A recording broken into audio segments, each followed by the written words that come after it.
You know, one of the things that I really enjoy is seeing young gardeners, young nurserymen, develop their own methods of doing things. For example, over at Eggleston there's George and there's Elizabeth, Helen and of course Thomas, and they have their own way of doing things. The things I've shown them to do they've improved on and they might do differently. I might not like to admit it, but things that I do or did can be improved on. And it's just a lovely thing to see, and I think as a sort of a supplement to my videos, it would be nice to occasionally have some stuff from there that they've filmed themselves. If they want, I can put it together for them without me in them and just their own stuff. I think it would be great, and to that extent, this is George over. He's dealing with the Potager in this little video, and I think it's great. I think it's lovely to see what he's doing. It's some things he's growing that I haven't even bloody heard of. So yeah, and let's hope we can get Thomas involved as well. Although he is a bit boring, and he's nowhere near as good looking as I am, or as charming. But, you know, that's the hand the poor lad was dealt with. Right, having a quick wander back to Eggleston. Not much else going on. This is George, who's working with Thomas now. Hello, Plantsman's Corner. So how are you getting on with Thomas? He's a tosser, isn't he? He's alright, he's just got to stand quite far away from him. He's okay. I just wish he keeps hands to himself as well. But Yeah, well, they used to call him right hand Wilson. I know. Right wrist Wilson, I think. I don't even look like a sheep. It's just one of those things. What's this, George, in here? So this is the fruit cage. We were having trouble keeping on top of this. It gets very, very weedy in there. It's very rich soil. And we just have a real problem with the ephemeral annuals. Ephemeral annuals are weeds that can basically get through their life cycle in the space of about 3 weeks. Yeah. What happens is they germinate, set seed, die, you think they've gone, and then all their little children pop up. They can have 5 or 6, 7 generations in one. So would you include bittercress in that? Yeah, bittercress is one. Thomas knows them something different. Thomas calls them polyannuals, but I know them as ephemeral annuals. I call them little bastards. They do, they just pop up. Trouble with them in here. Right. So what we've done this year is we've hoed it all off and cleaned it out, and we've planted all these pumpkins in here. Pumpkins are very, very hungry plants. They take up a huge amount of space, and they need a big spacing, so they're not going to fit in the pottage. The idea is in here, they're close to the wall, so they'll get the heat, and they've got the space, and they've got the rich soil. Hopefully, they're going to spread out, act as weed suppressant, and produce a huge quantity of pumpkins. We should get a couple off each plant. There's 23 plants in there, and they're mostly pumpkins. Some of them are squashes. I'm doing a bit of an experiment with the squashes because they're kind of climbers, but they should trail along the ground. That guy there is going to run up that pole. If the squashes don't like trailing on the ground, it can rot them off sometimes and can make them more prone to mildew. What I will do is I will run lines from this top bar and grow them up there. Well, we'll have to come back and look at that. Yeah. So especially your pole dancing pumpkin. There's actually one called Disco. Is there? There's not one called Pole Dancer. Oh. Not yet, anyway, watch this bit. Yeah, well, you get plenty of seeds from pumpkins. So you've been doing Potager garden this year? Yeah, I'm pottage captain this year, and it's going okay. It's not been, as far as we can remember, it's not been grown on a rotation before. You rotate crops around to stop pathogens building up, and so you're not exhausting the soil. Obviously, different plants have different nutrient requirements. So if you keep growing the same crop in the same place that's, say, very hungry for nitrogen, you're going to deplete the nitrogen content. Okay. In here, so yeah, like I say, with the rotation, we are just having to play a bit to see what happens. So some stuff might not do so well. But at the moment, this is brassica end. Right. So brassicas are quite large, generally speaking, and it tends to be later season, autumn and even winter crops. Right. You'll notice that the spacing is very close here. So we've got the kale there, sprouts, and then purple sprouting. These lines are going to be gone by the time these plants are big enough to need that space. Right.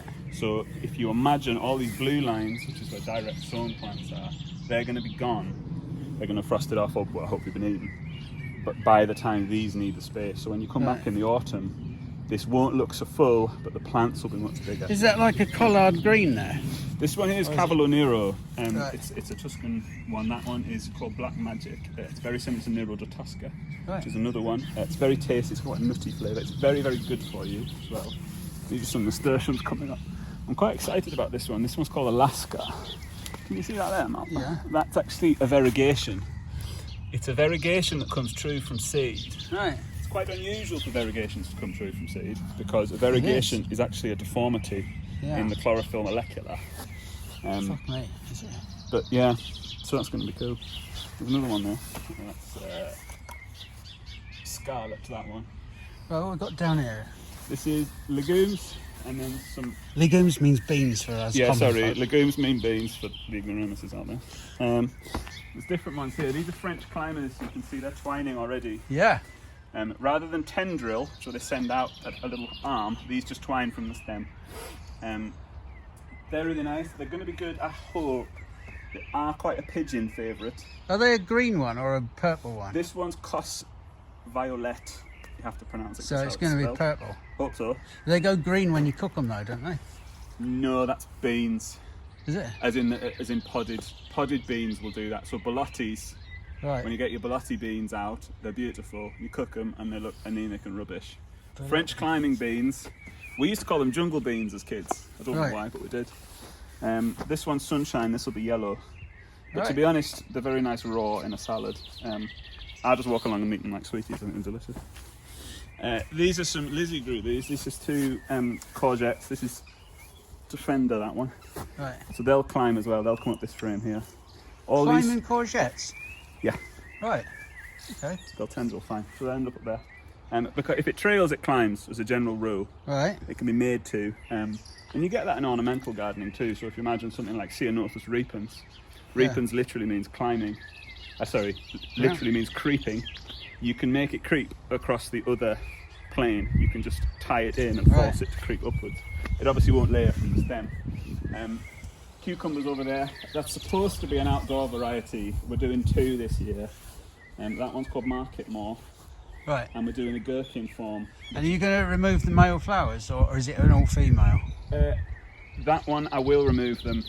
I have noticed on some varieties in the past, removing the male flower has impacted flavour. Bitterness. On other varieties, I have not observed a meaningful difference, even though it's a monoecious plant. Well, can you tell me what? Because I don't know what the fuck that means.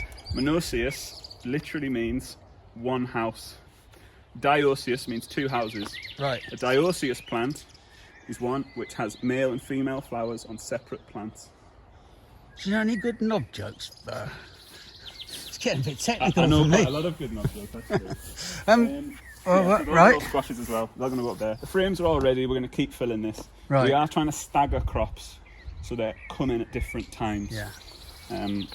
This is the allium bed. Shallots. We've had a bit of a shit time with the alliums. You can beat me out for that. I apologise. Right. These ones we got from a garden centre of ill repute. They're not looking great, to be honest. I've never had problems growing shallots before. But I should explain the difference between a shallot and an onion, other than tasting very different, is that with an onion, you put in a little onion, you grow it on and you get a big onion. Yeah. With a shallot, garlic does the same, but in a different way. Shallots divide, they split and make multiple shallots. So one shallot set can get you up to 12 shallots, whereas one onion set is going to get you one onion. Right. So what's going on with these is they're constantly splitting and making more. Yeah. However, this year, you'll notice some of them are dropping off. Yeah. And that's very poor indeed. You can see there, that outer one has started to go mushy. What's happening there is that basically inside an allium, a bulb, you have all the dormant plates of the stem. Each one is a dormant leaf plate, and they're dying off, they're rotting, that's horrible. That could be a number of things. It's not allium white rot, which is a different disease. One thing is these obviously went in very early in the year. They do shallots as a rule. It was an unbelievably wet year. It could be partly that, they've got waterlogged. I've put them a touch deeper than I do normally, but I don't think that is the problem. It's also very likely that the sets were just poor quality. The sets are often stored in places where they're kept at quite a high temperature. Right. And that tends to just, the cells start to expand and retract. Atmospheric conditions, and for whatever reason, that seems to make them rot off. Malcolm brought us these ones that we grew here last year that have been kept in the cold and are grown in this climate. These did go in later and they're a different variety. This one is actually called Malcolm's Massive Mystery, as you'll see on the label. That's cool, right. Yeah, that's what the label says. As you can see, these are a markedly better plant than those. Yeah, they're greener for a start. They're much, much greener. Those are getting chlorosis at the tip. By chlorosis, I just mean, brown dying growth. These, however, I noticed yesterday, are starting to set seed. Yeah, that's a bit worrying. Which they shouldn't really be doing. That's bolting, it's known as in vegetable gardening. That's a bit of a pain, because it might mean that the plant is shifting from growing nice organs of perenation, which is what the... Put that into English, because most of my viewers on here... An organ of perenation is essentially within the root where it's storing its nutrients to get through to subsist into the next year. That is the process of perenation. Right. That is from where we derive the term perennial, which is to say those plants that perenate. Getting back, it's worth remembering that dividing into 12 isn't a target, because some varieties they won't. Absolutely. That That one, that's a much bigger shallot, yeah. which for culinary purposes is very useful, because it means you don't have to prep down so many shallots, which is very boring. That one will get us about 4, I think he said. Right. Some shallot varieties will throw as many as 12, but to be honest, you often find they split so much, you get lots of tiny shallots, which is just quite irritating. This is garlic. Garlic's obviously also an allium. Yeah.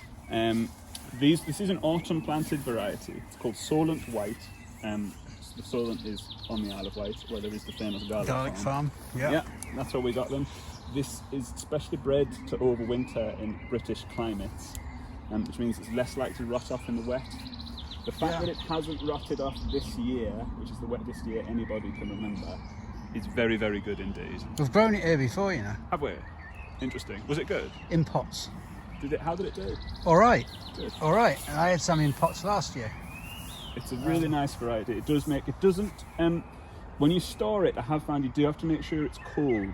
Yeah. You store it in the kitchen for culinary purposes. It hasn't done so well, but it's a very, very nice one. It's very good. Now, these are the fascinating things. I keep getting these on my dinner plate. I don't know what they are. So, this is a mix of salad leaves. I'll go through them. That is winter purslane, sometimes known as miner's lettuce. Will it go right through the winter? So we're not growing it for that reason. Generally speaking, no. It's known as winter purslane because it will grow basically in the off season. You can pretty much grow it at any time of year. It's also called miner's lettuce because it grows in the dark. Right. That's horticulturalist idea of a joke. These are lettuces. It's a butterhead. I think that one's called May Queen. Right. Mustard leaf. This one's called red. That's the one with the purpley leaf. Yeah. It's purple because of the presence of a chemical compound called anthocyanin. Anthocyanin is what makes leaves red. Right. It's very, very antioxidant, which means it's very good for you. It will make you cancer proof. It's a very nice one. Generally speaking, a big mistake people make with salad leaves is they put them in, they grow them till they're massive and then take them all out. Right. You'll notice we're growing these very, very close. We're doing that because we're going to get multiple pickings off each row until they either bolt or we exhaust the plants. Right. Because that's going to give us a maximum yield. Veg plants, as a rule, should live fast, die young, and leave a delicious corpse. Right. That's Mizuna. Mizuna, that's a Chinese thing, isn't it? It is, yeah. It's An a very oriental. good. It's another brassica. Yeah. It's a bit like mustard, which I believe it's brassica wrapper off the top of my head. As you can see, can you see that, Mark? Yeah. These are starting to bolt. They're setting seed. Yeah. That they are slightly prone to do that. You can see where I've nipped all the heads out of them. Yeah. That's going to do one of two things. The plant's either going to give up on life, or it's going to throw very quickly another set of leaves to try and recover, which we will eat, and then I'll rip out the row. Oh, what's the next one another one. That is mustard red giant, that one. Right. It's a veined one. So you can see how different they are. That's a dissected mustard. And that's more Mizuna next along, isn't That's it? another Mizuna as well. That one I've spread a bit wider to try and maybe take it as whole Yeah. plants, which I haven't ended up doing. And I've got direct sown. That's just rocket, that one. It's not doing so well, the rocket. Right. You get that in bags in the supermarket.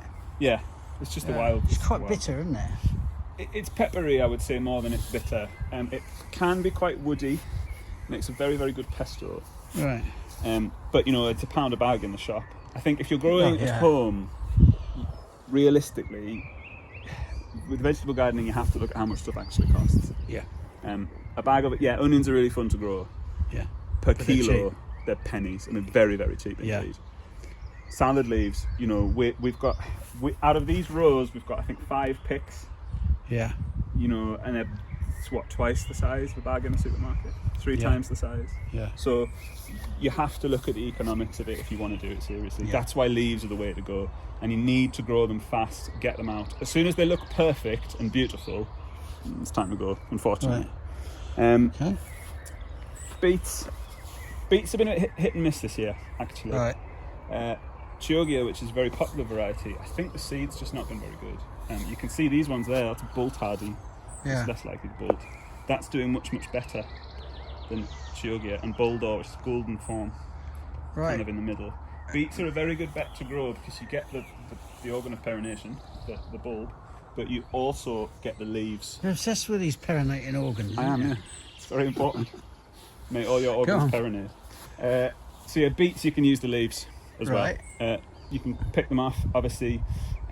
That's also beneficial because as you start to pick the leaves off, the plant's going to put more energy into the bulb. So if you've just got a limited amount of garden, say you've just got a garden that's this size, which is about, I don't know, This whole bed. 10 yards by 4 yards, something like that. Leaves are the way to go, are they? Economically. Generally speaking, it's going to depend on your diet. Generally speaking, leaves are the way to go, and just relative to the cost, and you're gonna get crop after crop after crop all summer. This is the north of England, George. They don't eat leaves up here, and they have their dinners off saucepan lids. I can only apologise for our bigoted friend here from the south of England, Right. the international capital of structural violence. Come on then, what's in here? Absolutely bugger all in here at the moment. This was a herb bed that had kind of gone a bit mad and gone wrong. I know. It was mypexed and gravelled over the top. And you've removed the mypex. Ripped the mypex up, which was easier the more you swore, I found. Unfortunately, someone in their wisdom, it might have been you. I had nothing to do with it. Oh, did you not? I Okay. made the Oh, fair beds. enough, fair I made the beds, but I left them to Roy Long then. Right, okay. Well, somebody has planted mint in here. Oh yeah. Mint is evil. It sends you. It's very nice I'm though. going to show you what can happen. So here, Oh, hang on, get my I've leg over. There it goes. I've hoed this off 5 or 6 times, and I'm going to keep doing it to try and weaken the mint. Right, yeah. That one's not a good example, but sometimes, Good example of Perry, what's it? yeah, well, periwinkle, perination. You know, they spread through a runner.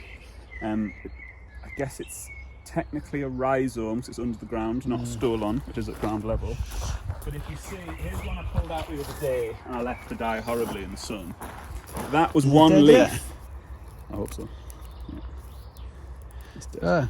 I've seen them left out for a couple of weeks and you stick the root back in and the bugger grows on the compost heap. Really? No, he's buggered. He's buggered. That was one leaf that I pulled up. I just went to grab it. Right. One of these might do it. No, it's not going to. So unfortunately, before I plant this, I really need to work on getting the mint out. Because there's so much gravel, it's not an easy bed to dig. No. Hopefully, by constantly taking it out, we will weaken the plant enough that it won't be such a problem. It's only in this middle bit, but then we're going to plant it with perennial herbs that aren't mint. Yeah, I'm going to put glyphosate on it then, George. No, I don't approve of such violent. No, there's a surprise. Chemical, planet poisoning. Look at this, look. Whoever put these in is a genius, aren't they lovely? Covered in... You can have a good crop here again. Yeah, looking really funny. Although they are dropping a bit, but... They're looking really nice. Well, thank you very much. So yeah, you can come back We'll come back in a month. in a month and see where we're at, and I'll show you as we go. You'll see the rate at which we're trying to rip stuff out and replant it. And you can educate us with some of these posh horticultural terms that none of us poor buggers have ever heard of. You have, you just didn't remember.